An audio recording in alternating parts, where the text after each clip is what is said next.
तो आज हम सीखने वाले हैं बेयरिश हरामी कैंडलस्टिक पैटर्न के बारे में। अगर आप इसे सही तरीके से समझ लेते हैं तो मार्केट में आने वाले ट्रेंड रिवर्सल को आप पहले ही समझ जाएंगे। इस वीडियो में सिर्फ इसकी थ्योरी नहीं सीखेंगे बल्कि ट्रेडिंग में इसे कैसे यूज़ करें, किन गलतियों से बचना है और ये पैटर्न सबसे ज़्यादा कहाँ पे काम करता है। चलिए पहले जानते हैं ये कैंडलस्टिक पैटर्न आखिर में होता क्या है। बेयरिश हरामी एक रिवर्सल कैंडलस्टिक पैटर्न है जो आमतौर पे अपट्रेंड के बाद बनता है और ये संकेत देता है कि मार्केट में तेजी कमजोर हो रही है और प्राइस नीचे आ सकता है। अब समझते हैं इस पैटर्न में कितनी कैंडल होती हैं। बुलिश हरामी पैटर्न में 2 कैंडलस्टिक होती हैं। इस पैटर्न में पहली कैंडल एक बड़ी बुलिश कैंडल होती है और दूसरी कैंडल एक छोटी बेयरिश कैंडल होती है जो पहली कैंडल के बॉडी के अंदर बनती है।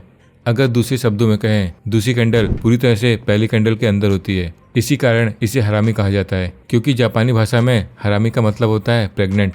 अब इसे आसान भाषा में समझते हैं। मान लीजिए मार्केट में काफ़ी समय से तेजी चल रही है और लगातार बड़ी हरी कैंडल बन रही है। इसका मतलब बायर लगातार प्राइस को ऊपर ढकेल रहे हैं। लेकिन अचानक दूसरे दिन एक छोटी कैंडल बनती है जो पहली बुलिश कैंडल के अंदर बनती है।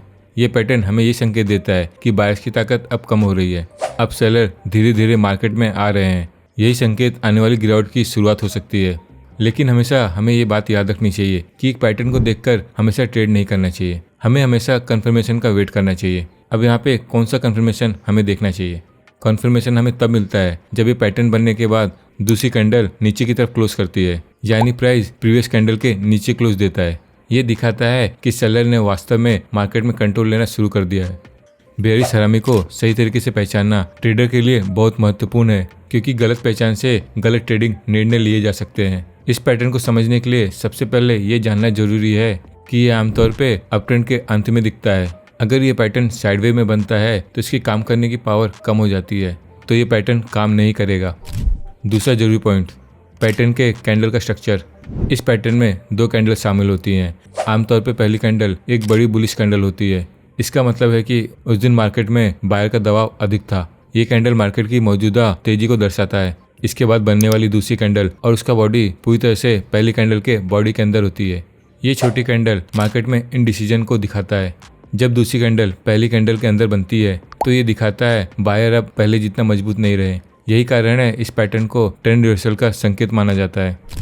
तीसरा पॉइंट, बेयरिश हरामी की तीसरी महत्वपूर्ण पहचान ये है कि दूसरी कैंडल की साइज पहली कैंडल के मुकाबले काफ़ी छोटी होनी चाहिए। अगर दूसरी कैंडल बड़ी हो या फिर पहली कैंडल से बाहर निकल जाए तो वो बेयरिश हरामी पैटर्न नहीं माना जाएगा। इस पैटर्न की असली ताकत यह है कि दूसरी कैंडल पहली कैंडल के अंदर सीमित रहती है।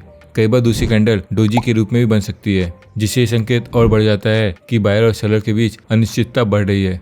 जब तेजी के बाद अचानक से मार्केट की गति धीमी हो जाती है तो अक्सर ये आने वाले रिवर्सल का संकेत हो सकता है। पॉइंट नंबर 4, वॉल्यूम ये दर्शाता है किसी एक समय में कितनी मात्रा में ट्रेडिंग हो रही है। यदि पहली कैंडल के दौरान वॉल्यूम अधिक हो और दूसरी कैंडल के दौरान वॉल्यूम कम हो जाए तो ये संकेत देता है कि खरीदारी की ताकत कम हो रही है। इसका मतलब यह है कि बाजार में उतना उत्साह नहीं है जितना पहले था। 5वां जरूरी पॉइंट, कन्फर्मेशन। एक्सपीरियंस ट्रेडर इस पैटर्न को देखकर तुरंत ट्रेड नहीं लेते हैं। वे वेट करते हैं अगले दिन के कैंडल के बनने का। यदि बेयरिश हरामी बनने के बाद अगली कैंडल एक बेयरिश कैंडल बनती है और दूसरी कैंडल के नीचे क्लोज करती है तो इसे कन्फर्मेशन माना जाता है। कन्फर्मेशन का वेट करना इसलिए जरूरी है क्योंकि कई बार मार्केट में झूठे संकेत भी बन जाते हैं।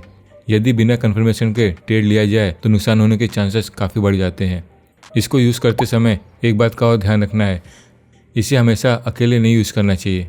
कई प्रोफेशनल ट्रेडर इसे कई चीज़ से कंबाइन करके यूज़ करते हैं, जैसे कि moving average, support and resistance level. किसी मजबूत रेजिस्टेंस लेवल के पास बनता है तो ये संकेत और मजबूत हो जाता है।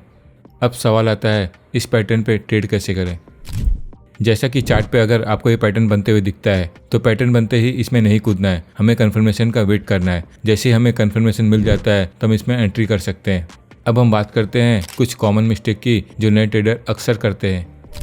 सबसे पहली गलती ये है कि हर एक बेयरिश हरामी पैटर्न पे ट्रेड लेने लगते हैं, लेकिन याद रखें हर पैटर्न काम नहीं करता है, इसीलिए हमेशा ट्रेंड और लेवल देखना जरूरी है।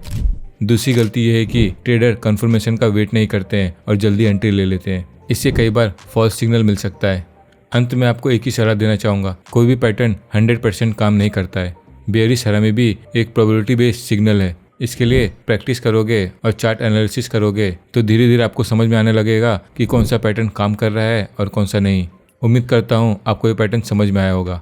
अगर आपको ये वीडियो पसंद आया तो वीडियो को लाइक और चैनल को जरूर सब्सक्राइब कीजिए।